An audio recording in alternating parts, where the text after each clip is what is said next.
Great. Thank you so much, Steve, for that fantastic presentation. I'll open it up to the panel for some questions, but one question I would have is what do you think the role of self-expanding TAVR valves will be to avert problems such as this? Or are we going to start seeing more now? I mean, Lotus is clearly out. There's others that are on the pipeline. Do you think they're going to supplant the use of these balloon expandables to avert complications such as this? That's a great question, Gagan. You know, I think for the heavily calcified annulus, heavily calcified LVOT, Lotus is a great option. That's clearly my #1 strategy. Unfortunately, it doesn't fit all sizes. And many of those patients are bicuspids with tremendous calcification. They tend to have large annuli. And so we need a bigger Lotus valve, but that would be a better solution. Great. Steve, I have a question for you. Why did you protect both coronaries? In that case, you did a TAVR in TAVR. What were the anatomic features that made you protect? That's #1 question. The second question would be, you did a SAPIEN inside an evolute. How about an evolute inside an evolute? What are your concerns with that, if there is any? Yeah, those are also great comments, Guy. I probably should have had you come down and help me with this case. But the reason we decided to protect was because even with the CT, sometimes you're not really sure where the commissural posts are and where they lie over the coronary arteries. And I did not want to obstruct any of the coronary arteries.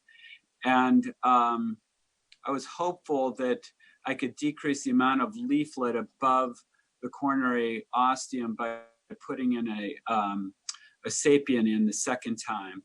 So the other point was I rarely have failure of the evolute valve, especially at 5 years. It's a rare event to see that. So one of the options is to try a different type of valve. So I thought that we should protect. I wasn't absolutely sure where the commissural posts were. I wanted to make sure that I did everything to be able to get back at those coronary arteries again, know where they were, and take care of the vessel if I needed to. Steve, thanks for, sorry, go ahead, Chad. You had a question.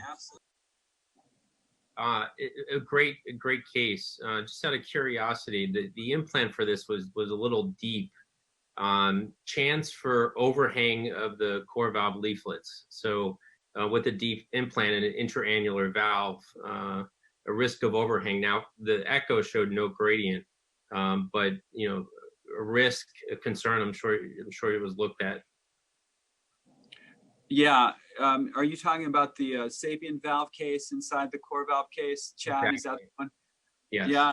Well, you know, the SAPIEN valve implant was really deep because, like you do, you know, we put patients under conscious sedation, and it didn't work as, you know, right when we were about to start inflating the valve, she started moving like crazy and took this big deep breath in, and the deployment wasn't ideal. It was okay, but wasn't ideal, and that's what the deep implant resulted in. We were very fortunate in the end result, but even after lots of experience, you know, stuff happens, and it wasn't intended to be that deep of an implant.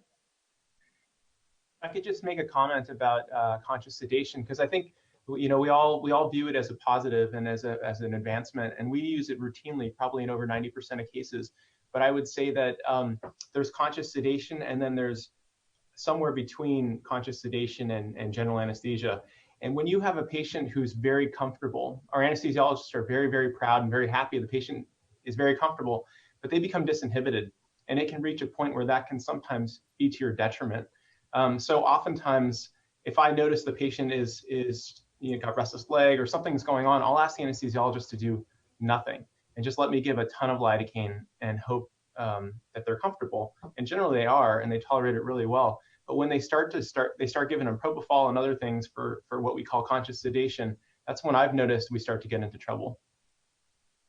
Steve, could I ask you, you know, it looked like you were pacing with the wire, and you had a couple of cases where you had PVCs that may have contributed to embolization. Did you think it was from pacing on the wire or problems with that? I know you've been leading the way and doing that. Could you comment on that?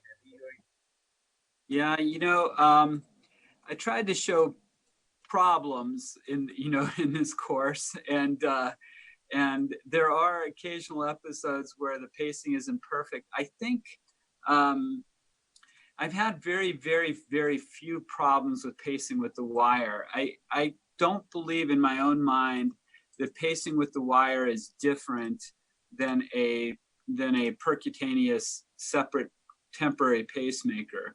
And so we still use that strategy.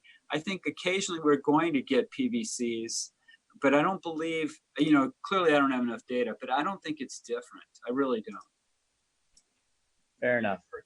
Yeah. And Steve, what's your pacing rate usually for your balloon expandable? About 180, or do you go lower and then ramp up? Well, at some point in time, you have to figure out if it's either 160 or 180. I'm typically around 180. You know, that would be my preferred strategy. Maybe some people go a little lower, a little higher, but we typically pace for balloon expandable at 180. I just like to see that the pressure drops perfectly and then get going. Steve, just a quick question. Do you employ the Cusp Overlap technique when you're doing your Evolute platforms in terms of position?